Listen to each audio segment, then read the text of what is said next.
Hello everyone, welcome to New Gen Politics. So this is an interesting story out of San Francisco and a little bit of a glimmer of hope for the city. San Francisco Mayor London Breed is on course to lose the upcoming mayoral election to her current rival, who's vowed to adopt a zero-tolerance policy on crime in the violent-plagued city. The incumbent mayor is facing off against the number one candidate currently, according to polls, Mark Farrell. In a tight three-way race, Farrell registered 20% support, Breed registered 18%, and Levi Strauss heir Daniel Lurie registered 16 points. While these candidates appear close, due to San Francisco's ranked choice voting system, according to polls, Breed is receiving far fewer second choice votes than either Farrell or Lurie. Ranked choice voting is a system that happens in rounds, where if no candidate reaches 50% support, the lowest ranked candidate is eliminated, and their votes go to their voters' second choice until one reaches a majority. This is bad news for Breed because it's very possible she'll lose based on her lack of second voter support. So many of you may be wondering who Mark Farrell is. Well, he was the former mayor of San Francisco. He was appointed back in 2018 and served only 6 months, where afterwards he did not run for re-election. But since then, he seems to have regretted his decision after Breed took over. In reports to the New York Times, he's been quoted as saying, "I've watched San Francisco crumble over the last 5 years. Public safety has never been a bigger concern. The conditions of our streets have never been worse. Our local economy has collapsed, and we've become the butt of jokes across the country. This mayor has completely failed us." According to Farrell, he wants to see a massive increase in police, while simultaneously giving them more rein to do their jobs.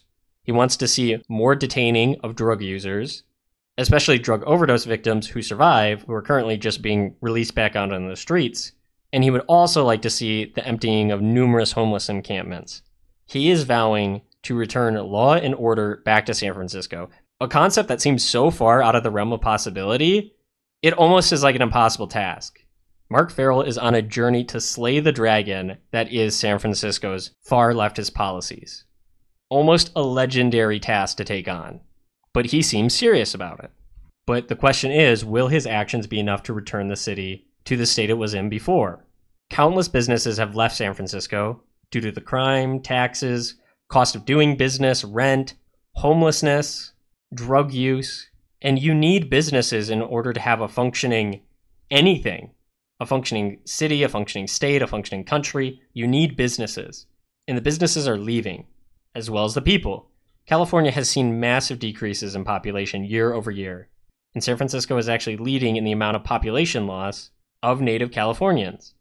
Sure, the homeless are moving in, but the actual hardworking citizens are moving out. They're going to Texas, they're going to Florida, they're going to states where they can actually have a functional life without risking their safety every day. So I wish him all the luck in the world, and it would actually be good to see somebody who cares about the city. And it's hopeful because if San Francisco, the city which even he said has been the butt of jokes all across the country, is able to start restoring itself, that's going to grant immense hope to people all over the country, to cities, to mayors, to governors, to the people of cities all over the country, that we can fix these problems we've created. It's not impossible. In a lot of cases, it's improbable, but that's only because we currently have governments that are working against the people, that are doing everything in their power to ruin functional society by pushing this far left agenda that has led to nothing but disaster. Disaster to the point that people are fleeing the states that are run by Democrats.